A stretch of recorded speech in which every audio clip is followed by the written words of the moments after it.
It's time for What Drives Reno, presented by the National Automobile Museum in downtown Reno. Here's your host, Phil MacDougall.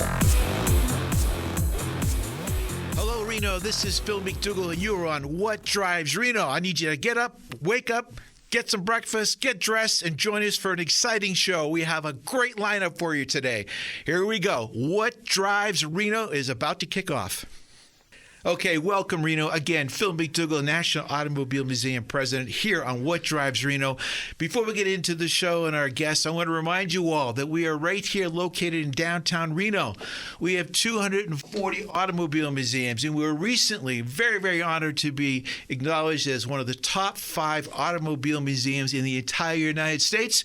Locally, TripAdvisor voted us #1 favorite place to visit in Reno. So all that plus 240 cars, 105,000 square feet. Don't forget about our amazing venue for outdoor events on the patio, 40-foot bar, and just a lot of great history. So I'm going to go and talk about the museum, but I'm going to talk about a whole bunch more, much more interesting people than me. And I'm going to start off with our very first guest, the one and only Rich Crombie. But Rich, before you say hi, before you get into it, I have to read a little bit of a bio on you. Well, you really don't have to, but if you insist. No, it's quite impressive. It's only a 1-hour show, Phil. But I'm actually going to make up a lot of really, really impressive things, too. Okay, good. Now, all right, I should write this Rich, down. Everyone knows Rich, and if you don't, you literally should know his voice. You see him, you hear him on the commercials. He's around everywhere in town. But, Rich, I'm very proud to just say a couple of things here, especially a 9-year Navy veteran. I mean, that in itself. Thank you very much for your service. You're the official DJ and MC for Hot August Nights for 20 years. That's impressive because you only look like you're about 21, so you've been doing I started young. You did start young. You're the president of the Nevada Veterans Coalition. Thank you for that. Former executive director of the Nevada State Fair. See, I didn't know that. I didn't know that. All right. Former event manager for Virginia City and Carson City events in 2009 to 2012. I mean, this list goes on, but you're a real community member. You have done so much, and everyone I say knows your voice. And a little plug for one of your what do I call it? Port of Subs. How do I tie that in? Oh, well, yeah. So I do the marketing for this district up Yes. here for Port of Subs. So, yeah. So I've done the Port of Subs commercials for the longest time and had a radio background here in Reno and Hot August Nights. I just, got my hand in all kinds of things. Yeah, and now I'm involved with the museum. And now you're involved. Actually, you did not know what you're getting into. So, oh, I do. Rich, we're going to get into a lot of things today, but one of the things I'm really excited about, I know a lot of people at the museum are excited, it's called the Museum Cup Series. And I just want to give the audience a little bit of an overview on that one. First, this is the brainchild of Rich. So if you like it, Rich did it. And if you don't like it, just blame it on me. Just blame it on you, I was going to say. We've been trying to work with the car clubs in the area since I've been with the museum over 4 years. And admittedly, it's been tough to get them engaged for a variety of reasons. Yeah. We have a beautiful outdoor venue, the outdoor patio. We put a lot of cars in. We do a lot of fun stuff. But I was actually asking you, Rich, how can I get them to really engage? And you said something along the lines of, well, if you just took your cars out of the museum and let us move our car clubs in. And put them in there, sure, and right. I laughed. Yeah, and you did. And then I said, yeah, let's do it. I mean, actually, my team didn't laugh, but we laughed, and we said, no, let's just do it. And it's been a huge success. So thank you for that idea. For our audience, can you just kind of give us a broad overview? Well, I mean, just like what you said, Phil, I mean, you've been trying to and doing a great job, by the way, of reaching, the car clubs here. And I will say this, I've lived all over the country. I've got friends and relatives all over the country. They're super envious of not just Nevada, but northern Nevada. The car culture up here in northern Nevada it's like on steroids. Where you might be in a town or an area where they might do 1 or 2 shows. We're doing 5 or 6 a week between cruise nights. There's always something doubling up on the weekend. So a lot of car clubs, and you were trying to reach them. And I tell you, you hit a nerve when you did this Museum Cup Series because, I'm thinking, I'm a car guy. I have a car. I'm in clubs. And I said, who wouldn't want to have their car in this prestigious museum? Right? And when you give them the opportunity to park their car in and amongst John Wayne's car, Elvis Presley's car, the James Dean Mercury, you're next to that. That's super high level. So you you gave them that opportunity, and you touched a nerve with them, and that's what's making it a success. Well, thank you. And walk us through, because a lot of people hear that, and they think, oh, that's a car club, show and shine like others. It's not. It's completely different. Just the fact that we're moving cars out, you're bringing the car clubs in. We're not just sticking them inside the entryway. We're bringing them right into the all the way museum, in. all the way into the main event center. We got a stage. We got trophies. Kind of walk through what we did and how far we are. So I think the idea was to come up with a series where, like last year, you had the Battle of the Car Clubs, where it was just a one-time event, and they sent each club sent a representative to compete against one another, and then have the best of the club, almost like a battle of the bands. So this is kind of like one step further, where now each of the series, and there was 5 this year, hopefully we'll have more next year, and so each of the clubs that have been participating since May, they bring all of their cars in, 20, 24 of them or so, and like you said, they go all the way in. They're embedded. They are part of the museum. They're in with the exhibits, and then they're there for the day. You have great trophies. You have your own award, the Executive Director's Award.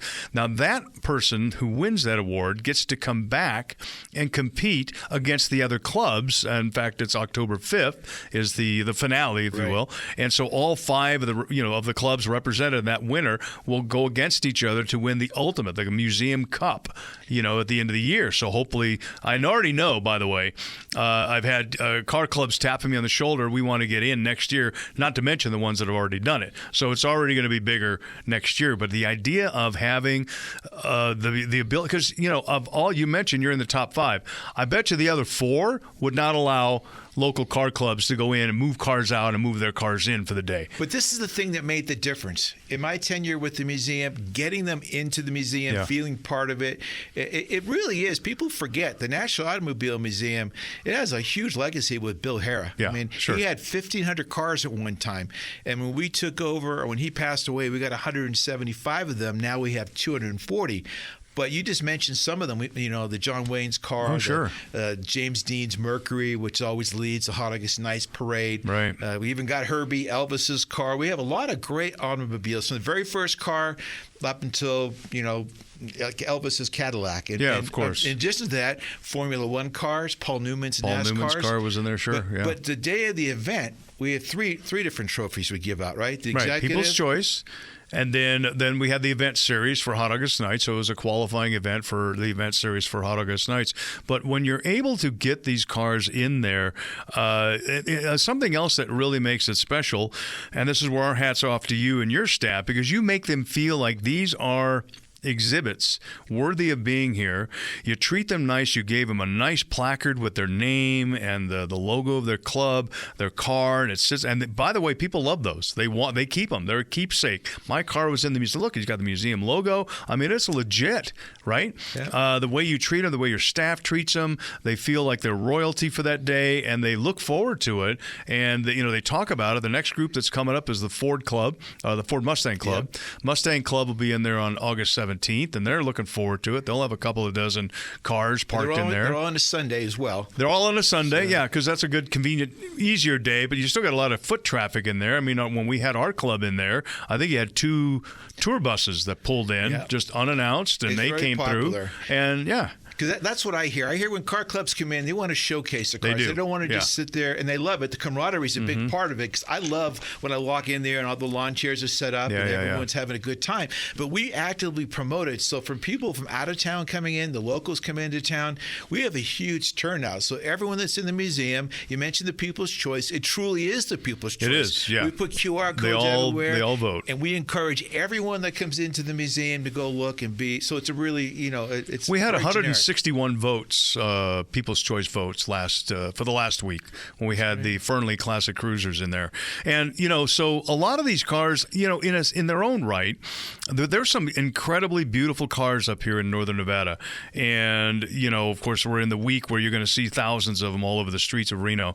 But there are some ones that, in their mind, they are museum worthy. As we see them, they're museum worthy. You've looked at them. You've seen there's some amazing automobiles looking cars up there. So to get get that honor. So I think creating this Museum Cup series, again, you really touched a nerve on the car culture here in Northern Nevada, and I think you found the connection that you were hoping to find with them, because a lot of folks, they've forgotten that museum's been there for however many years. 1989. So, and there's some people just forget.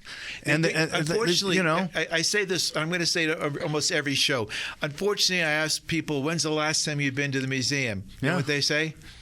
Years ago. Some of them say my prom. Some of them say before. I go, oh my gosh. You're missing out. The one thing I want to remind people that are listening here today is that we have 240 automobiles, but it is different every 60 days. It is, yeah. Here's an example. You might not like the horseless carriages as much as you like the Roaring 20s, you like the 40s and 50s, but we have a full collection or a nice representation of Formula One. We have Paul Newman's personal race car collection there as well. In addition to that, we have a brand new Children's Educational Activity Center, all interactive. Yeah, all interactive, So here's the big thing. When you go to a museum and with children, you want them to enjoy it, because I think there's an opportunity here for us to keep that excitement alive. And I think, we need to come up with more things. We don't want kids to come into the museum and say, don't touch, because what? That's boring as heck. Well, the other thing I noticed about the museum, on top of the rotating exhibits and things, you had different Hollywood cars that you've had. You had the Batmobile in there. You got the Jurassic Park truck, things of that sort. And I think that right now, I believe, don't you still have the movie cars? Yeah, we have the movie cars. Pixar cars in there. So you have that. And then you'll do things, you'll change up. That's what I've noticed and what makes me want to come back. Like Veterans Day, you had the military cars in there. You had MacArthur's limo. I think you had Patton's Jeep. You had some things like that. Original, General Douglas MacArthur. That's part of our collection. You know, when he says, I shall return. Sure. That was the car. That was the car. That there. So that's amazing. And you just cycle that through, and that's what people like to see on a rotating basis. And you brought up something I want to really remind the audience who are listening here today. I mean, we work with you for the Veterans Coalition. Sure. And that's important. We want to be good community partners. We just worked with Pet Network. We had a great turnout. People came down there and all they came into the museum and they had dogs and cats, and we're trying to find homes for them. We'll work with other organizations like Parkinson's Foundation. We had them come in here, and we had Rashida Ali, Muhammad Ali's daughter here, and James Brown's daughter, and Shelby Hall coming in. We do that all the time. We have birthdays, at least probably 4 a weekend, your birthday parties. People Sure. go, I didn't think you could have birthday Well, you could parties. do weddings. Didn't you just do a wedding a couple of weeks ago? We have weddings. Yeah. We have Tomater, Lightning McQueen. We have an interactive area.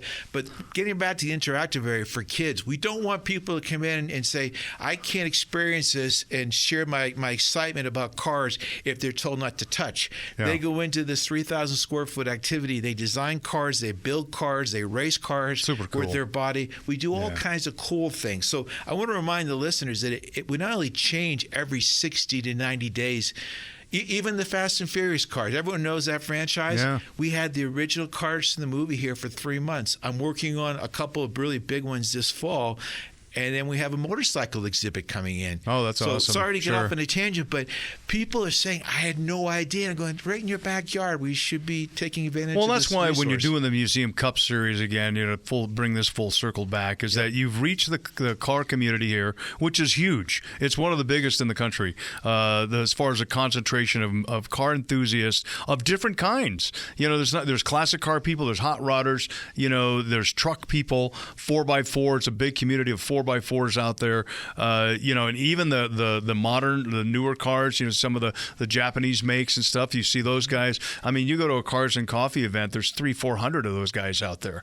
That's kind of the next generation, if you will, moving up. So you've kind of touched in a lot of ways, and that's a great thing that you've done. And the whole car coalition and the car clubs we're doing, it's a natural fit for us. But I just want to remind the local community here that we want to be a good community partner. So if you have a nonprofit organization or anyone that you want us to try and work with, we have the space. Yeah, and I you can do. tell you, I can't even think of something in 4 years that people have asked me that we haven't come really close to accommodating exactly verbatim. And they usually start off like you did. Oh, can we take the cars out of the museum? And first reaction would be no, but no, let's do it. Yeah. To you, and I give all the credit to you, I mean that, because the success, I don't know if you knew what you were biting off, because you're there all those Sundays, and you're, That's true. from the donuts and the coffee in the morning, and then we have the food trucks come in, and we have the rest of the people coming in and the awards. You were the man getting it all done. So I can't thank you enough. Well, I mean, again, your staff. I mean, I'll throw it back at you. Your staff, the way that you treat them,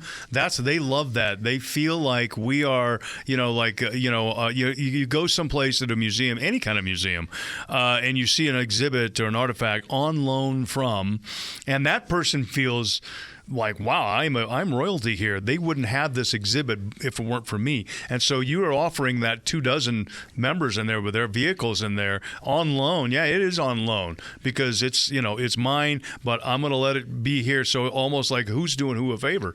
They feel like they're doing you a favor, you're doing them a favor, and that's what makes it win. It's a great partnership. Yeah. So before we wrap up, I just want a couple quick things. For those who don't know, we have individual memberships and family memberships, and we have all kinds of car things club that we membership. do. Car club memberships. Today we're going to do a special offer. So in honor of Rich, I am going to say the first 5 people that send an email to us and they reference Rich in the subject line, and they're going to send this to info@automuseum.org. info@automuseum.org. The first 5 people that put Rich in there, I'm going to send them a free family membership worth $99. But you forgot the part about you have to say Rich without any derogatory comments. Okay, all right. Let me rephrase that. I might not get some. No. All right, Rich, thank you so much. Thanks, We're going to Phil. go into a commercial break in a second. Thank you so much for everything you do, my friend. We'll be back with more What Drives Reno on 1060 AM KFOY, Radio for America.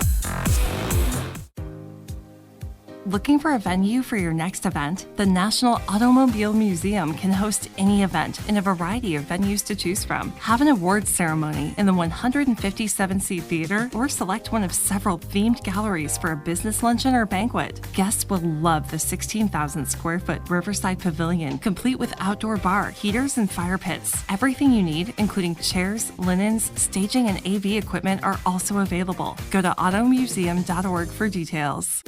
Join us August 12th at 6 p.m. at the National Automobile Museum for an inspiring evening with Dave Lewis, co-anchor of Good Morning Reno on KOLO 8 News Now. After a 35-year career in Bay Area broadcasting as a top 40 DJ, sports anchor, and Division I play-by-play announcer, Dave made a bold life change and started fresh in Reno. Hear how he overcame fear, self-doubt, and the inner voice that holds so many of us back from change. Don't miss this powerful personal journey. Go to automuseum.org/events for more info.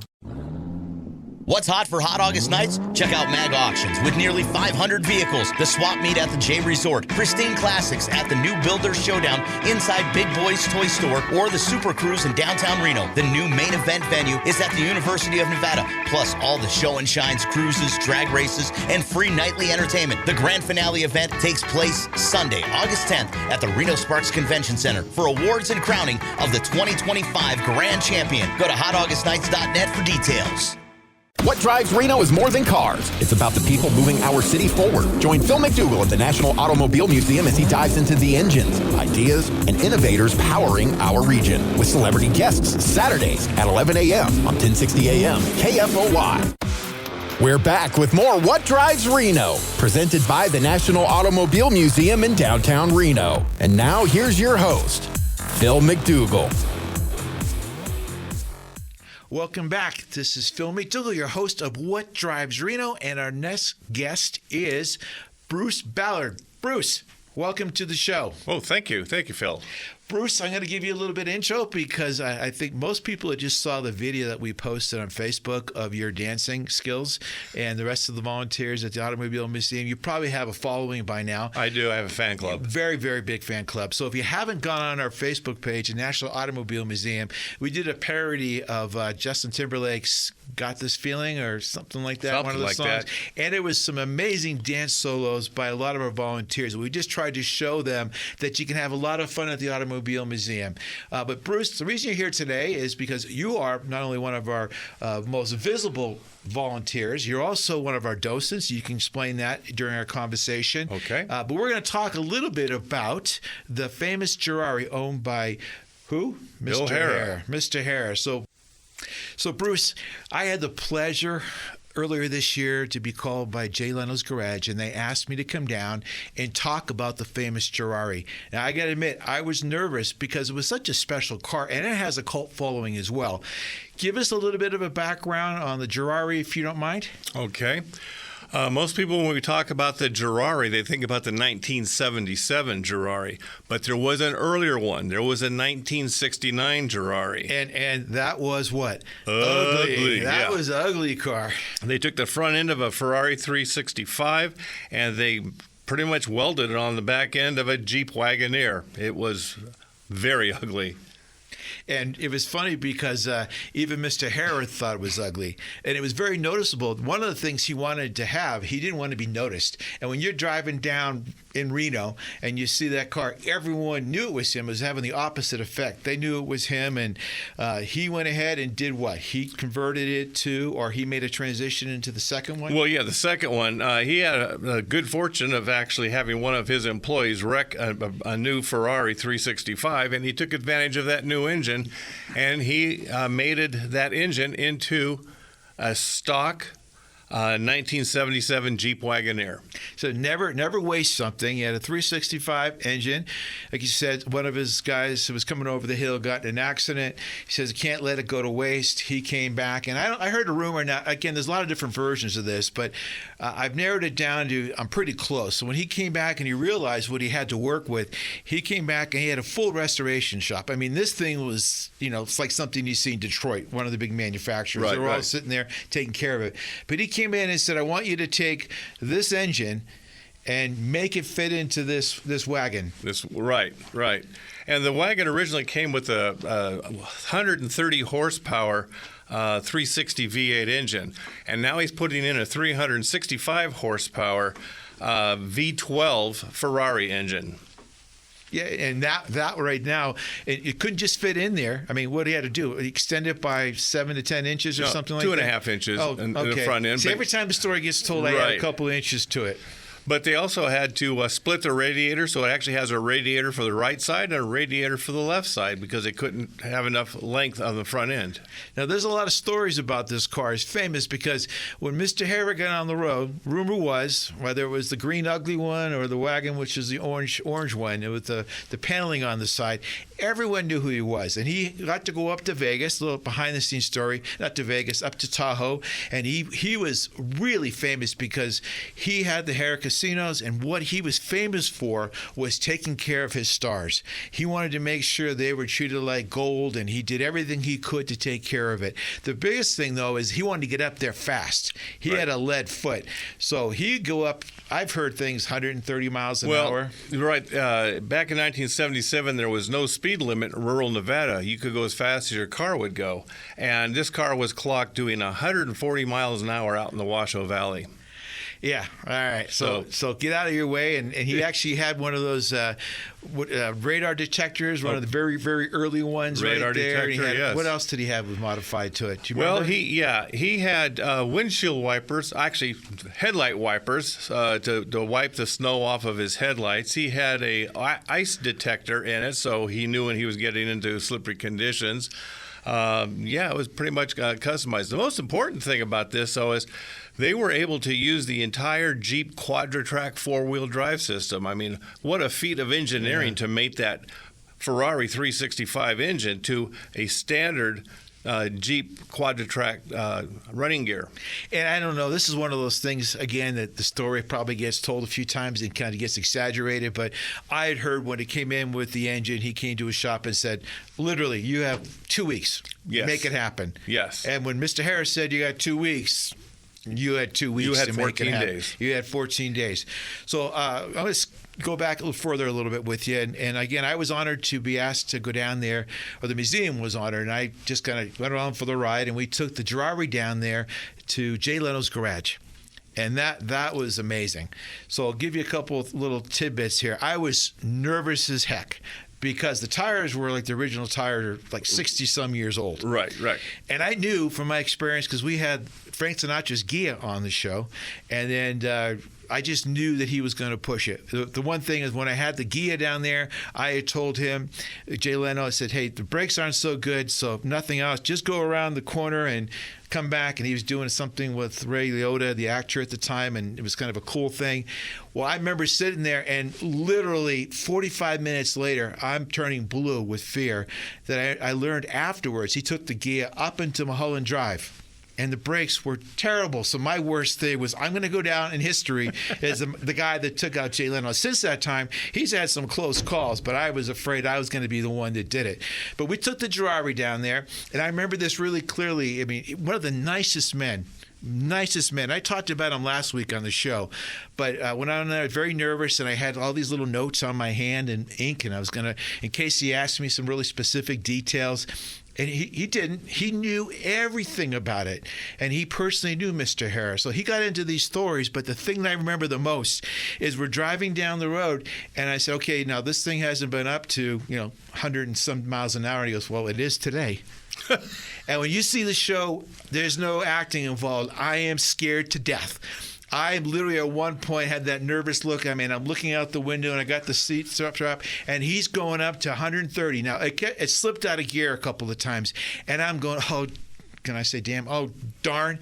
I was so happy because every time it got up to over like 100, and we're in San Fernando Valley. So for those of you who are listening, we're in San Fernando Valley down Sherman Way, and we're going around there fast as that sucker could go, and it hasn't been driven that way in 65, 70 years. And the brakes are not good. No, well, yeah, I didn't know that part, so now I feel a little relieved. But he actually wanted to make sure, okay, so he went and put on new tires, and I'm very grateful, but I was just going, okay, like slow this guy down a little bit.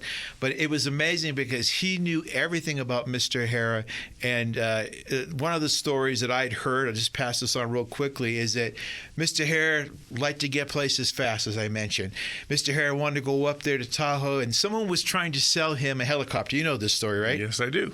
And again, taking liberty with some of the facts, but this is the part that I'd heard, that he was going to go up there, and a helicopter salesman and such a thing said, hey, I'm going to sell you a helicopter, but I'll make you a deal. You take your car, your wagon, and I'll take my helicopter, and whoever gets there first, if I get there first, then you decide that I'm going to buy, you'll buy it. If you get there first, I give it to you for free. Now, I don't know what ever happened because the guest little, I don't think he ever bought a helicopter, but he did not know. I think Mr. Harris says, hey, this guy has no idea what I got behind this engine. But he he was a bet man. He was he was really out there and doing fun and creative things. But there's a lot of stories like that. And married 7 times. Yeah, and that is married out 7 there. too. Yeah, that's an average in Hollywood nowadays. But one to the same person twice. Okay. Yeah, but he was such a leader. I mean, he's the one that created all those stories, all those things about the curtains. You open up the casinos, you have the air curtains. He did the reward cards, and he was amazing. Any other facts you want to bring up about the Girardi with us today? Well, as far as engineering wise, I just can't understate how a 2-week job to. A 2-week job to put this kind of engine in and leave the entire Jeep Quadra-Track stuff in place. I mean, those engineers that work for him were just phenomenal people. And for those who don't know or not that familiar with the museum, I mean, again, Bill Hara had 1,500 cars when he died. And the story behind that is when he died, he didn't have that factored in. It was part of the business. So Holiday Inn purchased the Hara property to resorts, and it came with this little thing called the Hara 1,500 car collection. Yes, probably worth just as much, if not more, than the whole hotel chain. But when he got in that, and it's a long story. I won't bore everybody again, but it was just amazing how he had such a passion for automobiles and uniqueness. The other story about Mr. Hara was that if you knew, Bruce, I was going to go buy a car from you, and I wanted to buy whatever car you had, and you had 5 or 6 others that you're looking to get rid of, you knew that if Bill Hara came looking for that one car, he'd probably buy all 7 or 8 of your cars just to get the one he wanted. That's like the 1936 Mercedes-Benz that we have that belonged to the governor of Arkansas, Winthrop Rockefeller.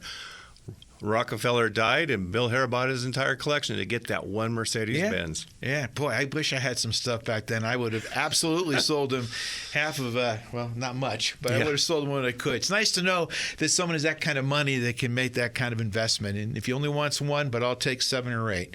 Anything else you want to share about the Ferrari and Mr. Hare with our audience today? Boy, just getting back to the fact that he had 1,500 cars when he died.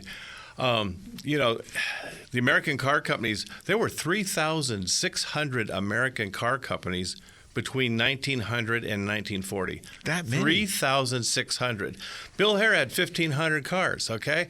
And he had multiples. He had many, many Mercedes, many, many Rolls Royces. He probably only had about 700 brands in there. So he didn't even touch what was available in the history of the American automobile industry. Yeah, he died young. He died young. Yes. Died too young.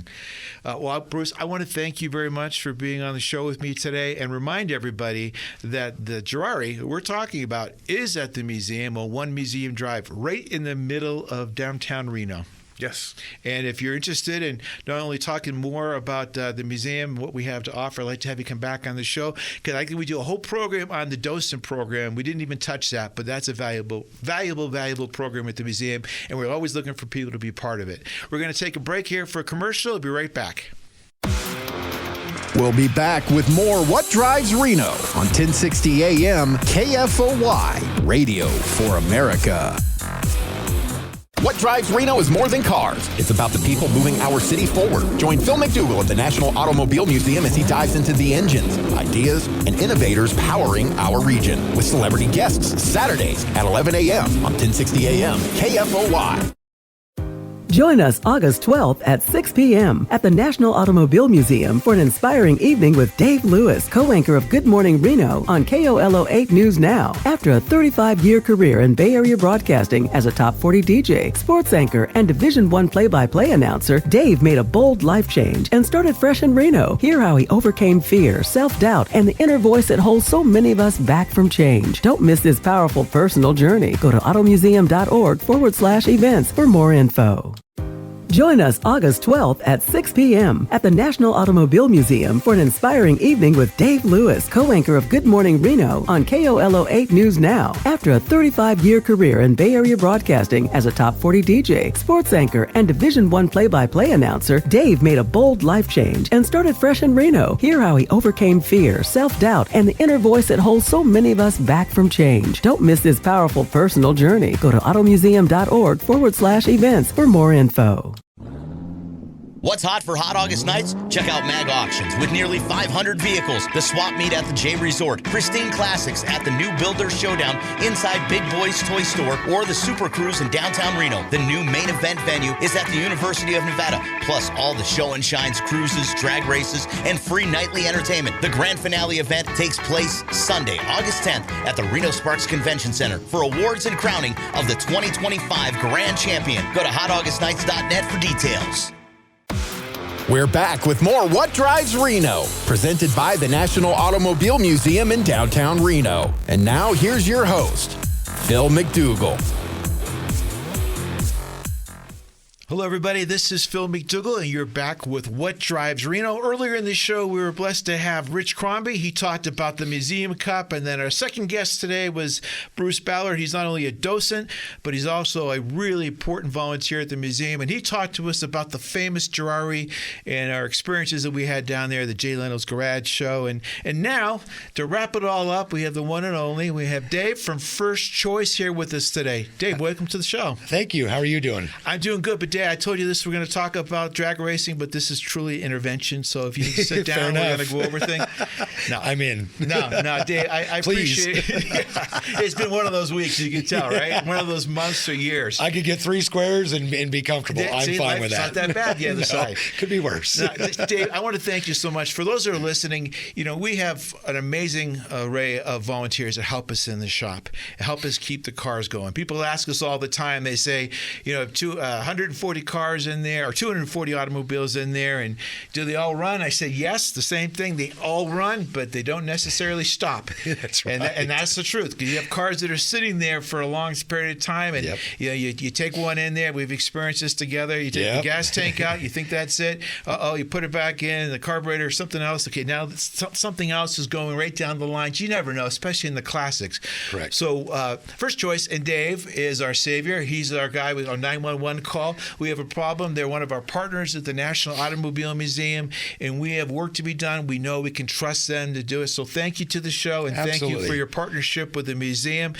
Today, though, we're going to touch base on some things that I absolutely I want to hear everything. I was going to say I know nothing about, so I'm going to say a lot. I'm not going to say a lot on this one. I'm just going to actually ask you to inform our audience about all the cool things that are happening. We're right around the corner from Hot August Nights, and part of that is the drag racing component. So first, welcome to the show. Thank you. Tell us what you can, everything you know about. You mentioned Hot August Nights. I'm actually the chairman for the committee for the drag races.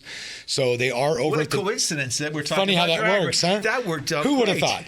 thought? We're over at the Far West parking lot at the Nugget. They are open tomorrow night, August 1st. August 2nd, Saturday, August 2nd from 6 to midnight. Saturday, August 2nd, they are having a burnout contest. It's $650 to win and $350 to come in second for the burnout contest. Wow. So either way, you make some money to get some tires back on your car. Then the venue closes until Thursday night, August 7th, Friday the 8th, and Saturday the 9th. From 6 to midnight as well. They have we're open for racing, and there's a new part to the venue this year called a reaction time contest. It's 3 tries basically for $10. By that I mean there's actually a simulator to test your reaction time on the Christmas tree, which is what all the pros use. Okay, just to see how good you are to come off the line first. There's money to be had both in youth and in adult league. Basically every night there's a winner. It's a big deal. And then you come back on Saturday night, the 9th, and you have a giant runoff for who got the best time. Okay. So, well, hold on. I have to make an official complaint. Okay. I absolutely believe that they're discriminating against MacDougalls. No. MacDougalls cannot fit in those cars. No. But if you're telling me I have hope and I can get you in a have simulator. Hope. You have hope. There's a simulator. My mom used to say, we're big bones. We're husky men. That's right. And last time I saw, especially some of the ones we had down at the museum, Big Daddy there, I said, I can't fit my right thigh in there. Right. Let alone the whole bottom. Well, some of that early stuff, as you know, people were smaller. Yeah, we're bigger than that now. Yes, we're not made for that. My mother said hefty. Hefty, that's right. But tell us a little bit more about it, because that's amazing. I don't think people realize. I mean, there's so much going on Hot August Nights. There is. And just the drag racing element is an experience on itself. It is. So when you walk in the venue, it's pretty neat. We got stands that hold about 1,800 people. It's a huge thing. It's 330 feet. The cars go down side by side. It's real life. We actually have a timing system from NHRA, which is National Hot Rod Association, which is who sanctions. That's when it started back in '48. Basically, at the end of the day, it was started in '48, and it grew and grew and grew. All the guys coming back from the war. That's how drag racing started. They were street racing. They ended up going on open airstrips. Anyway, little history lesson there. Wally Parks was actually the one who developed that. And he was also part of the Salt Flats Association. And they used to race at El Mirage, which is a dry lake, which they still race on today. Anyway, so 2 cars line up. They do burnouts to warm up the tires. They have slicks or just to warm up the tires in general. That's where you get the smoke from. They both go up. There's what they call a Christmas tree in between the 2 lanes. That's where you see all the lights. They both go in. They have a pre-stage on both sides and a stage on both sides. Now, that's so the cars are dead even straight across. There's nobody's 2 inches before the other. It's a dead even start. There's 3 yellow lights and then a green light. Then the ultimate red if you go too soon. So the deal is to get right as the light turns green, you go, but you don't want to go too soon because you red light, which means the other guy wins. So automatically. That's my first question. Automatically? Okay. Automatically, you don't. If you red light, the guy next to you, if he green lights, he wins no matter what. Wow. So, so that's how that works. They go down, they get an official time. You get a lapse time, which is called an ET, and you get a speed. Now, in my personal car, I've been as fast as 4.4 at 92 miles an hour in 330 feet at that venue. Wow. That was about 3 years ago. As far as I know, that's still the record. We have what we call an index class, which means... Well, sorry to interrupt. You're good. So just, I was going to ask you a question. In my age, I forget if I don't ask it. Sorry It's to interrupt. okay. No, I'm just right there. Is there a record? Is there a, like you just said you had the record a few years ago. Yes. Does everyone know going into it that you have that record at all, trying to beat you for bragging rights? Or Not necessarily, because we try to keep... Because I run exhibition cars. There's 6 exhibition cars that will be there on Thursday, Friday, and Saturday this year. And they all run at Top Gun Raceway in Fallon, Nevada. Okay. We all race together. We have for years and years, and we're a pretty tight-knit group. So we all race. We just put on an exhibition show. They run 3 times a night, 6, 8, and 10 o'clock. And then the regular racers run what they call an index class, which means we set an actual time, 5.0 seconds. You're not to go faster than that. So 4.99 and above, it doesn't count. But these guys race for money. It's a big deal. It's $350 on Saturday night at the end. It's a big deal. I mean, you can get money. Bragging rights and the money. 100%, right? I mean, at the end of the day, absolutely. Well, see, now I understand something else, because I thought they posted all the winners. So now I understand why you wear that T-shirt every year that says, "I still have the record from last year." Absolutely. Now I understand where that is. Yes, exactly. At the end of the day, I mean, that's the neat thing about it, is that there's bragging rights to go with it, absolutely, and there's pride involved, right? I mean, that's a big deal. But the irony is that the Nugget, it's only 330 feet and 310 feet shut down, or 330 feet shut down. So it's literally the same track length. Yeah. So it's not, if you miss, they have water barriers. At the end of that, you're Rock Boulevard. That's it. There's nothing else that can get in your way. But how do people, like, I'm imagining a lot of people want to participate. Sure. Do you have a certain limit or qualification, or is it everyone gets to? Or so basically, if you want to bring your car out there, we have a tech check area. Basically, it's a small checklist. Common things is to keep you safe. Basically, you don't need a helmet unless you have an open top. If you have a convertible with the top down, you've got to wear a helmet. That regardless of what car it is. I don't care if it's a 32 Ford or a Sebring convertible. It doesn't matter. With that goes things like battery hold down, brake lights. Does it have insurance and registered? Does it have mufflers? No race fuel, no race tires. It's just there for fun. We're not trying to set records on NHRA and be on TV. That's not what it's about. It's about having fun. That's ultimately what it is. Now, that being the case, NHRA has always stood for family.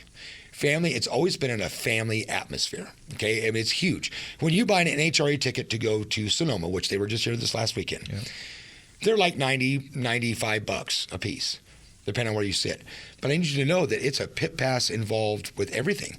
You can walk down and walk right up to the drivers. Oh, that's cool. You get to it's see. It's not like NASCAR. You're really in. You're very that's a much VIP involved. Ticket. Yes. So there's a lot going on. Now, that has never changed from its inception. And we invite people to understand that in our sport at the Nugget as well. Look, we'll put, all the cars are on display for the exhibition cars. They're all on display. I mean, we welcome kids, parents who want to sit in the car, sit in the car. Yeah. And, the last couple of years I've had my dragster. I have a little 200-inch dragster. Kids, I pull kids in and out of the thing. I started for them. They're just in love because that's probably the closest thing they'll get to actual up close and personal, other than going to an NHRA event, a real professional event. Yeah. But I invite them all the time to go to Fallon, for our drag racing out at Fallon, our local events. It's a full quarter mile, and it's only an hour and a half away. It's not that far. And I appreciate that, because on that note, a lot of people don't get a chance to see them, but you did something for us last year, right? You brought in an exhibit, a temporary exhibit. Absolutely. Oh, yeah. That was really well received. I was so talk honored. about that just for a second, because that is we have a huge audience up here, and I want to remind people again that we change exhibits every 60 to 90 days. Yes. And you were grateful enough to help us put that together. I was honored. So Phil came to me last year in March and said he wanted to put a couple of our cars in.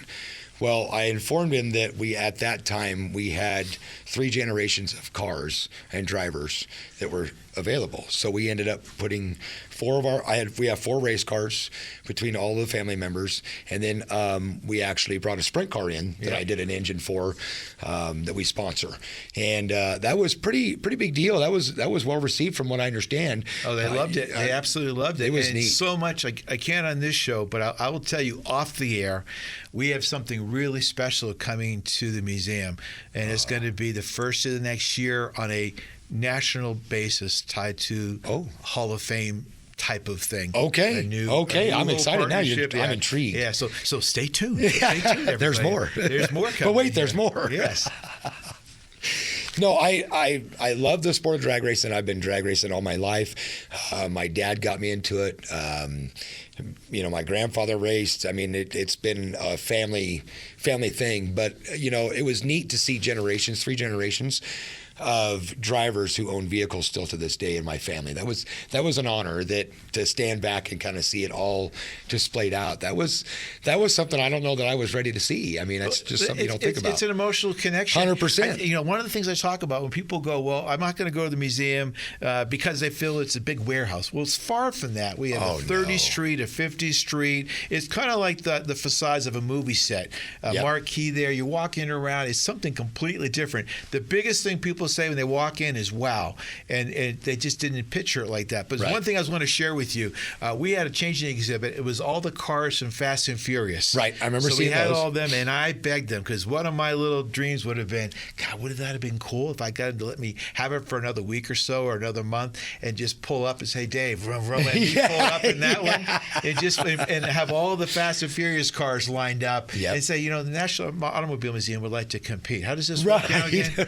And show up with those. Can you see the jaws dropping? Oh, yeah. I get some speakers blaring in the background. Oh, that would be cool. Then they see me and they go, who's that white-haired old man going through a midlife crisis? Hey, at least you got hair, man. Again. I'm jealous. Going through the midlife crisis, hopping in all the Fast and Furious cars. I can't blame you. There's nothing like a fast car. Yeah. That's what they call throttle therapy. But it's funny because when people come into the museum, they'll come in, they'll literally go, because for all ages, like you just said, the generational thing. Correct. Unfortunately, most people, in my opinion, they don't have the classes in school anymore. No. And there's a lot of people that says, I don't want to get behind a desk. I want to use my hands. I want to understand it.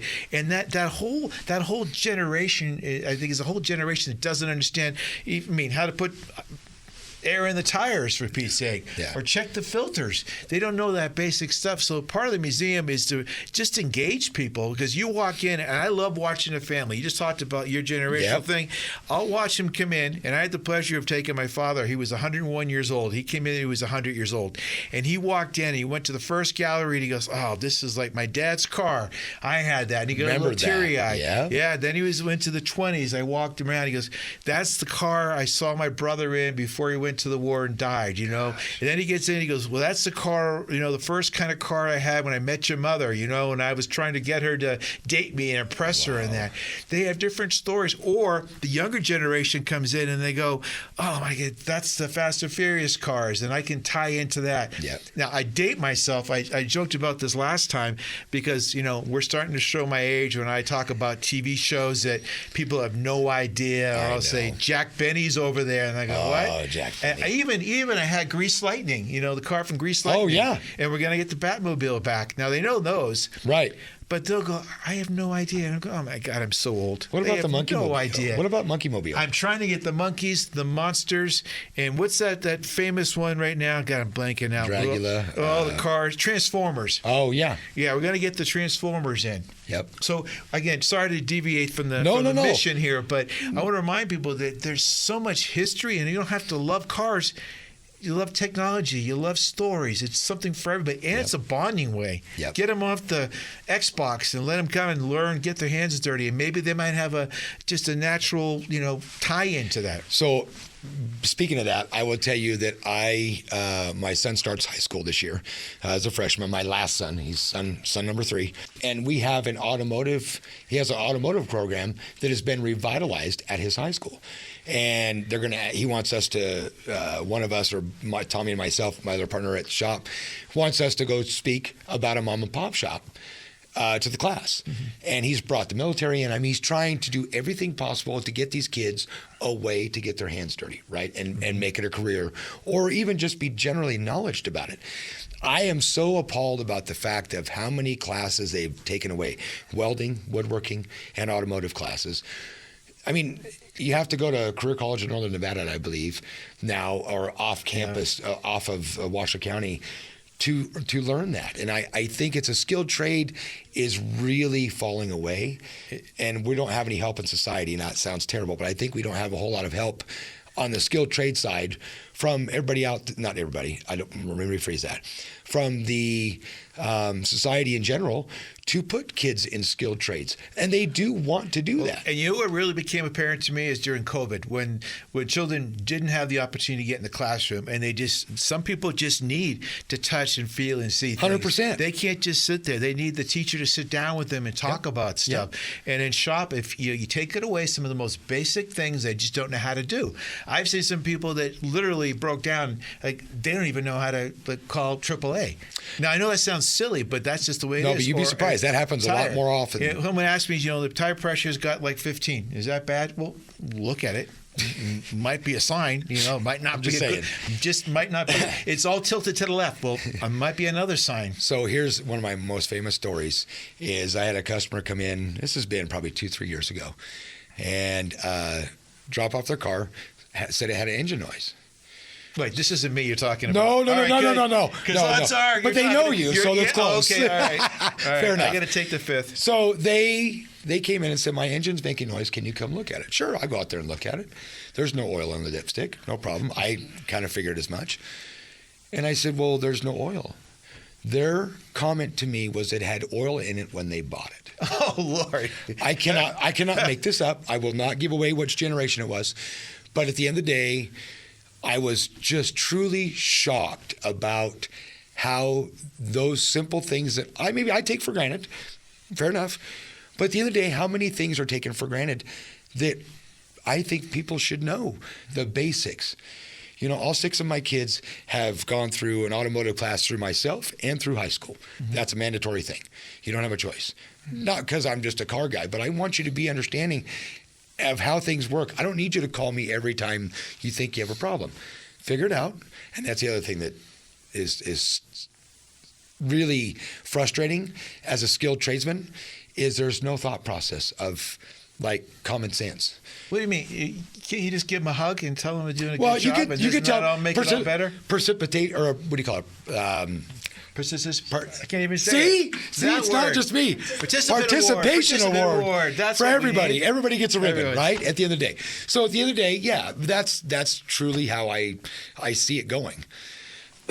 Well, Dave, sorry, we're running out of time. I didn't mean to cut us off. That's all right. I could talk for about 2 hours on this stuff. Absolutely. We're just getting warmed up in some of the stuff that's near dear to me. I'll be back. But that's another show, right? Yes, sir. Absolutely. And you're going to tell me, just for the audience, that was not me he was talking about the dipstick and the oil. Please, right? No, give them a no. It was not Phil. But it was not Phil. I know. I swear it wasn't Phil. So out there, I want to find out if it's someone who it is. It was not Phil. I swear. Dave, thank you. First choice, great partner. Thank you very much for giving us an overview about the drag racing. We're honored to be a partner with you in the museum. And likewise, you've saved us so many times. We're very grateful. Thank you. Thank you very much. Quick break. Thank you. We'll be right back. Welcome back to What Drives Reno. Again, this is your host, Phil MacDougall from the National Automobile Museum. I want to thank everyone for listening today, and special thanks to our host. Not my host, that's me. I want to thank everybody else besides me. I want to thank Rich Crombie from talking about the Museum Cup. I want to talk to and thank Bruce Ballard, who talked about the famous Gerari that Mr. Hara owned. Also want to thank one of our partners, Dave from First Choice, to talk about the dragsters and not making fun of me too much here today. I also want to remind everyone that's here today to go to the National Automobile Museum. We have 240 automobiles. Go to our website. If nothing else, go to our website and check it out. It's automuseum.org. automuseum.org, not .com. Check us out. And the promo we did today earlier in the show, and offer it again.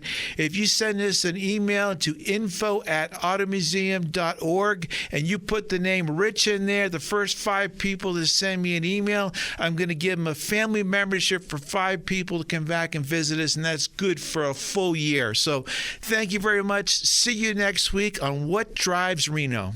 You've been listening to What Drives Reno, presented by the National Automobile Museum in downtown Reno. For more information about the museum, head on over to our website, automuseum.org. We'll be back next Saturday at 11 a.m. with What Drives Reno on 1060 a.m. KFOY, Radio for America.